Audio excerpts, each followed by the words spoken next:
the most common question, which is, what is the impact of TB on your sexual health and sexuality? Could you please cover on that, please? So, the bad news is that TB can cause a diminished sex drive.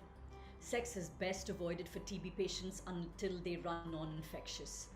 Now, oftentimes this is difficult for some people, especially for women who are married, where there's an expectation that they have sex. But the TB infection does not cause any impact in your sexual health unless the TB is in your sexual organs itself. Your doctor's advice is really the best guide for you. Akash, is this going to be showing up as an interview or is this like pre recorded clips? How does one negotiate sexual relations if you are on the TB treatment? If you were recently diagnosed, should you be asking your partners also to get the test done? If you have pulmonary TB, you definitely should be asking everyone you're in close contact with to get a test.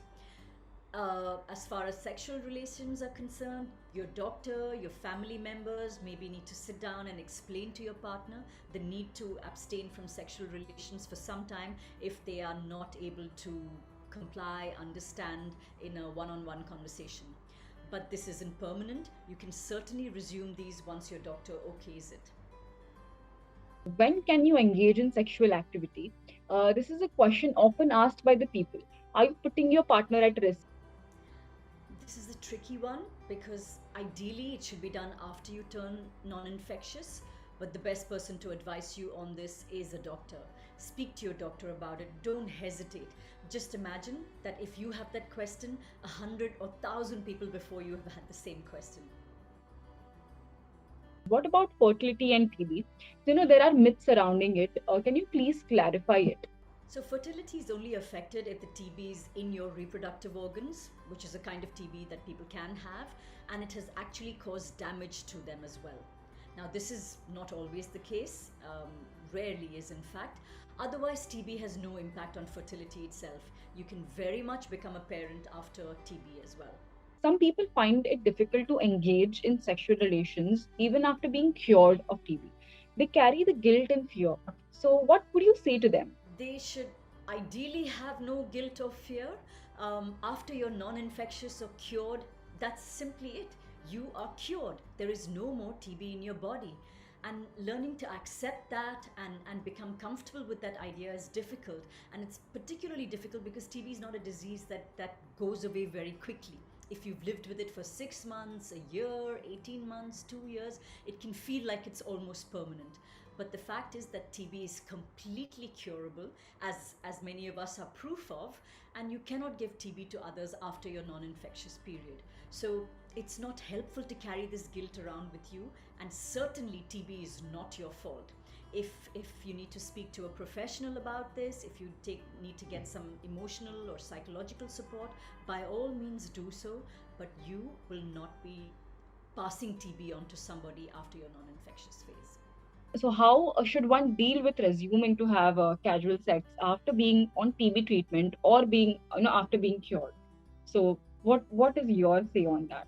So, no judgment, but the answer would really be the same as above. It's sex at the end of the day. So ask your doctor, seek their advice, ensure you're not infectious, and ensure that you can handle sexual activity physically and emotionally.